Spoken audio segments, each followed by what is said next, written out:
So, a situation has occurred where Dan Hooker, I'll just get straight into the video, where Dan Hooker is essentially, sorry if you can see like lights in the background, it's just something on my monitor that I'm watching, but that I was watching before I decided to make this video. But so obviously Dan Hooker has made accusations, as you've probably all seen it right now, is making the runs that Islam Makhachev cheated with an IV to rehydrate himself.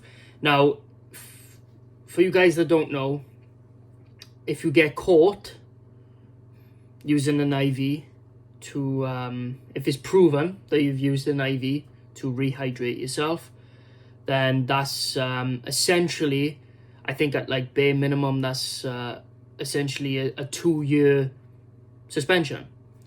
Now, Dan Hooker has made these claims, but he hasn't exactly backed them up with evidence. Now, I am in the full belief of innocent until proven guilty. And on top of that, because I'm not fucking communist, and on top of that,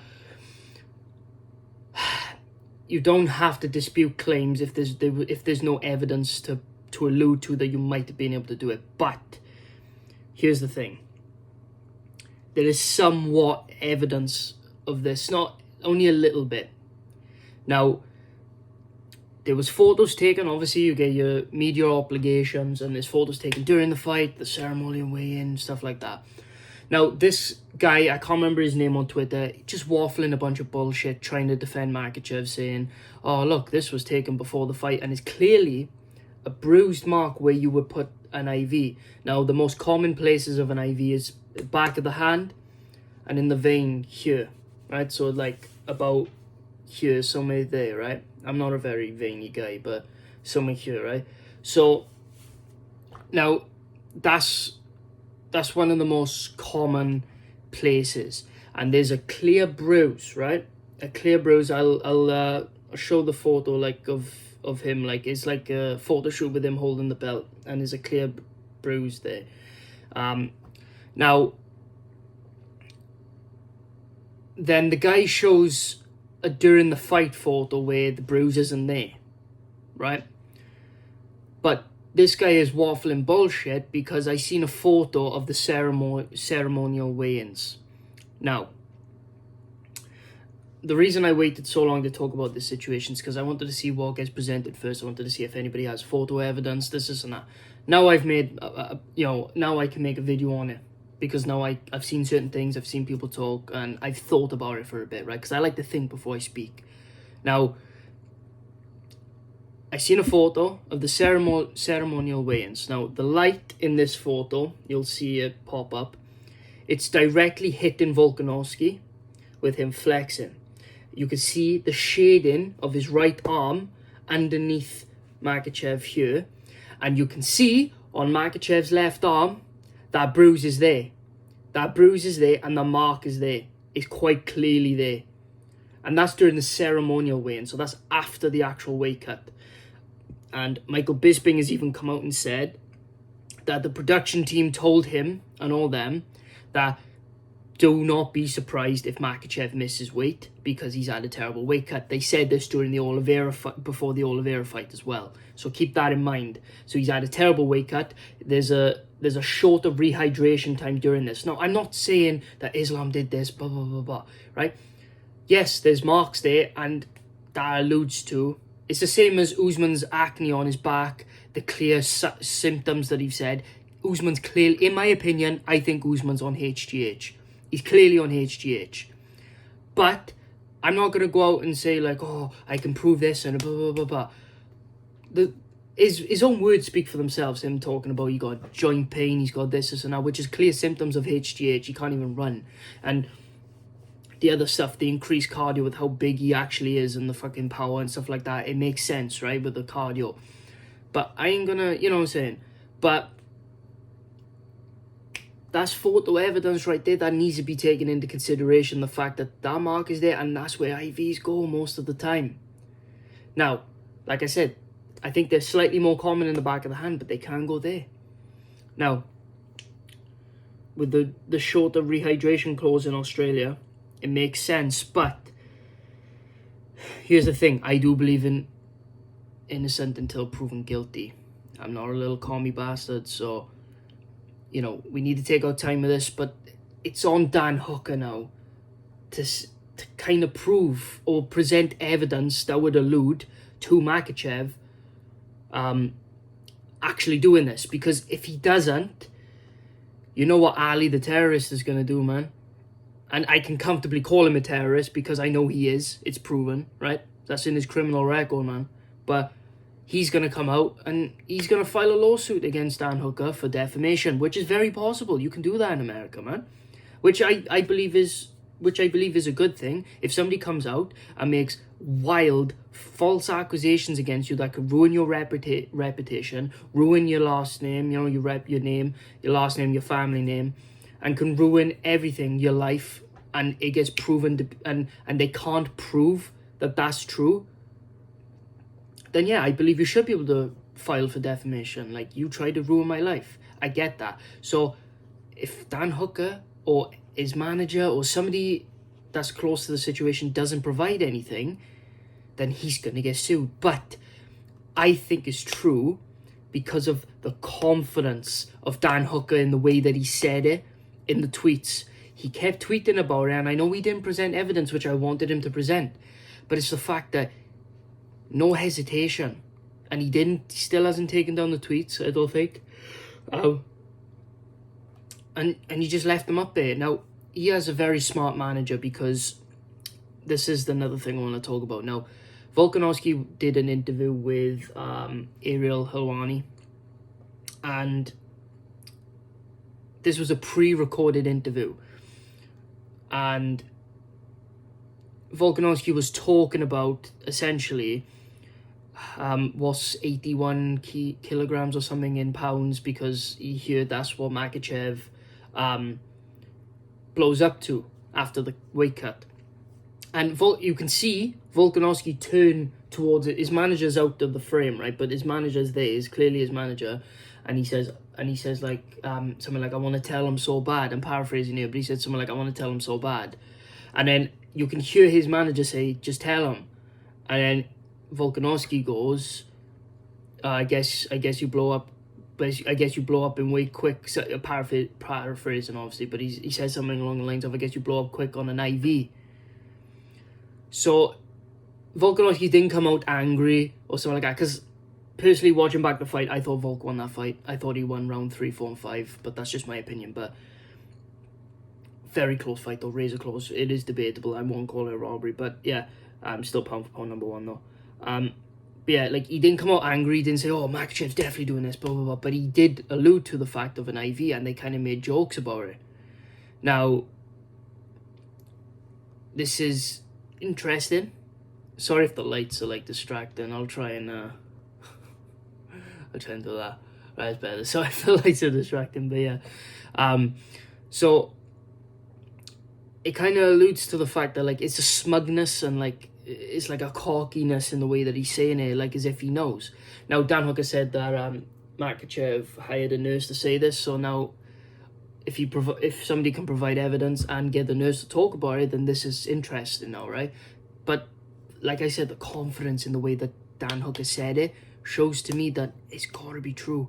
And I'm not saying that it is obviously innocent until proven guilty. If they don't present any evidence at all, then I'll just believe that Makachev didn't, because you know what I mean? Well, I can have my own opinions, but I won't say anything, because as of that, I'll just say Makachev is clean, because at the end of the day, there was no evidence presented. So, but I don't know. I feel like there will be some evidence presented, because I just don't believe that their manager will allow them to just talk all that shit and not back it up at some point, or have somebody to back it up to prove these claims, or at least present evidence that can prove these claims to a certain extent. And a lot of people saying, no, it's because Dan Hooker's salty, he lost to Makachev. But the thing is, what you got to understand is, he wouldn't wait this long, and after he raised a close decision, because Volkanovski didn't get dominated, he didn't get finished, he won the fight, in my opinion. So you can't just turn around and go, oh yeah, well, he's salty, blah, blah, blah, blah. A lot of people think Volkanovski won that fight. So yeah, you can turn around and go, oh, well, I thought this, I thought that. Like, I think Hooker isn't salty, because Hooker could have said something straight away. And the thing is, Hooker's lost a lot of fights, and it's not to bash him, but he's lost a lot of fights in the UFC, man. He was on a big downfall, but he still didn't really make excuses for his losses. But now, obviously he's coming off of a win, but it's interesting to me how people think is him being salty, but I generally don't think it is. Now, I do, like I said, I need to see some evidence of this, but at the same time, it's like, well, it could be true. And I hope at some point somebody says something, and I hope somebody presents something, because I'm interested to see what they will present.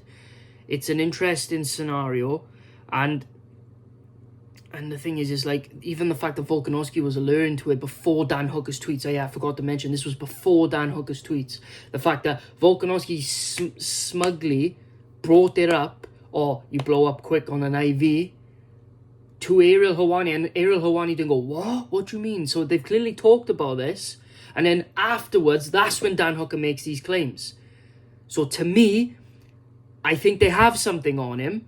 It's just a matter of due time, due process until they say it, and then have USADA investigate, even though I don't trust USADA to investigate anything, to be honest with you, because, look at the Brock Lesnar situations, the fact that Kamaru Usman's probably getting away with all this shit, and Adesanya, but we'll leave it at that. Now, but if they don't back it up, they don't show anything, then Ali's going to get the money. And I fucking hate Ali Abdelaziz, he's a prick. But yeah, so it is what it is. I was itching my leg, by the way. But yeah, I mean, it's an interesting situation, man. Like, obviously I want to talk about it, but I want to give it some time before I talked about it. Now, is a tough one. Is a tough one. But there are some photo evidence that can alert to it, that they can show, right? And the fact that Volkanovski has mentioned it, and then Dan Hooker goes full ham on it after Volkanovski mentions it. So, in my opinion, what if they don't prove anything or blah blah blah? Then, then I think it's just low, and justice has been served, I guess. Not in Ali getting money though. But if he does get proven to be correct, then this is the biggest cheating scandal in the history of the UFC. And the reason I say that is because this was the biggest super fight of all time, and it wasn't even promoted by Dana White. Shame on Dana White, you're a piece of shit. The fact that you promoted Power Slap, but not this one. This is the most important one. You had pound for pound number 1 versus pound for pound number 2, and as much as I don't agree with Makachev being pound for pound number 2, what's on paper is what's on paper. It's the same with the Robert Whittaker and Adesanya situation in the second fight. Whittaker clearly won that fight. Still, on paper, Adesanya's 2-0 against him. You know what I'm saying? So, it's pound for pound number 1 versus pound for pound number 2. This was the most important super fight, and pound for pound number 1, who was it a plus 300 odd underdog, in my opinion, won the fight. And even if he didn't win the fight, in my opinion, he proved he's the better fighter and deserves to be pound for pound number 1 and put up a much better fight than anybody ever will, in my opinion, against Islam, until Islam gets past his prime or decides to retire on top, like Khabib. You know what I'm saying? So, that would be one of the biggest cheating scandals. And the fact is, it would look even worse on Makachev if it's getting proven. The fact that you cheated and you still lost, in my opinion, or you still didn't run over the guy you were supposed to run over, the guy you were supposed to squash like a bug. Australia don't have wrestling, brother. And he still fucking whooped your ass in the 5th round, dropped you, and beat the fuck out of you on the ground. The guy you couldn't submit, the guy you couldn't hold down, couldn't stop from taking 50 unanswered shots from when you had his back in the 4th round. The guy that you struggled to keep down, the guy you struggled to do anything to on the ground. Don't get me wrong, your striking impressed me, but it'll look worse on you if this is true. But if it isn't, then justice will be served. But, man, I mean, justice is going to be served either way, so we'll see how it goes. But like I said, there is some picture evidence. I just showed you the pictures that they're talking about. It can be true. Now, am I saying it is? Obviously, I can't say if it's true or not, but it looks like it is. I mean, those photos clearly show the bruising, man. Clearly shows the bruising. So, we'll see how it goes. We'll see what else gets presented. We'll see what else gets said. Now, I believe in due process. I believe in innocent before proven guilty. Innocent until proven guilty. Right? So we'll see how it goes. So anyway, guys, thank you so much for watching. I want to be as fair as I can in this video, and I believe I am. As much as I fucking hate the Dagestanis, man, I'm being as real as I can get. And like I said, I'm keeping real MMA for a reason. So if you're new, please like and subscribe. If I missed anything out, please let me know, or just let me know what you think in the comments. It's an important subject, man, and people are trying to fly this under the carpet. This is important. And don't get me wrong, if they don't show anything more, any evidence or anything to prove this, Makachev shouldn't have to say anything, and I agree, right? But if more photos like this come out, or they say something, or something relating to their team says something and shows something and presents evidence, then they got a lot of explaining to do. So anyway, guys, thanks so much for watching. Like I said, if you're new, please like, subscribe, comment, share, all of that stuff. Let me know what you think in the comments. I really appreciate all of you showing support. So yeah, like I said, this is Keep It Real MMA. I'll see you guys in the next video. Peace.